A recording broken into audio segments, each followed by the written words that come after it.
భగవంతునికి ఇష్టమైన పూలు. సాధారణంగా మనం పూజ చేయడానికి సిద్ధమైనప్పుడు మనం పూజకు అవసరమైన వాటితో పాటు భగవంతుని అర్చన చేయడానికి పూలు కూడా సిద్ధం చేసుకుంటూ ఉంటాం కదా. ఒక్కోసారి మనం భగవంతునికి ఆ పూలు ఇష్టం, ఈ పూలు ఇష్టమని తెచ్చి ఆ పూలతో పూజ చేసి సంతోషిస్తూ ఉంటాము. కానీ ఆ పూలు సాయంత్రానికి వాడిపోతాయి.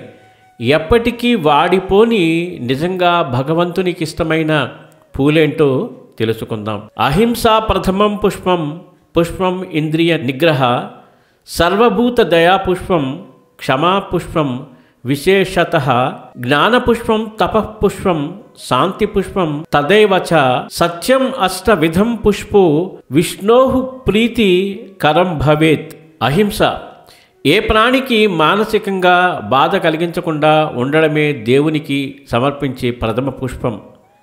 రెండవది ఇంద్రియ నిగ్రహం, చేతులు కాళ్ళు మొదలైన కర్మేంద్రియాలను అదుపులో ఉంచుకోవడమే దేవునికి అందించాల్సిన రెండవ పుష్పం.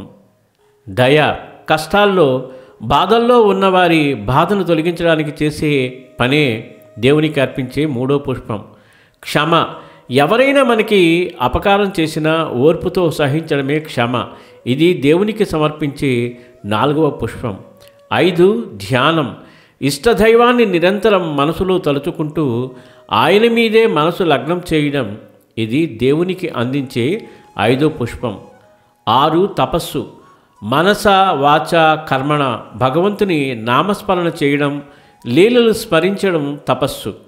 ఇదే దేవునికిచ్చే 6వ పుష్పం. 7 జ్ఞానం, అన్ని జీవులలో పరమాత్మే ఉన్నారని గుర్తించి జాగరూకతతో ఉండి ఎవరిని మనస్సు కష్టపెట్టకుండా ఉండడమే జ్ఞానం.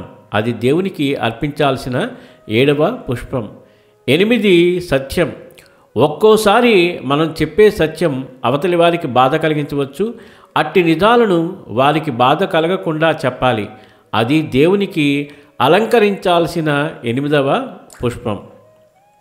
మనం రోజు సమర్పించే పూలు భగవంతునికి సంతోషాన్ని కలిగిస్తాయో లేదో తెలియదు. కానీ ఈ 8 పుష్పాలు భగవంతునికి అత్యంత ప్రీతికరమైన పుష్పాలు. ఇవి చాలా అరుదైన వాడిపోని పుష్పాలు. ఈ అరుదైన పుష్పాలని సాయినాథుని కృపతో మనందరి మనసులనే తోటలలో భక్తి అనే పూల మొక్కలు వేసి శ్రద్ధ అనే నీరు పోసి పూలు పూయిద్దాం. ఈ పూలతో ప్రతినిత్యం భగవంతుని అర్పించి భగవంతుని కృపా కటాక్షాలకు పాత్రులు అవుదాం.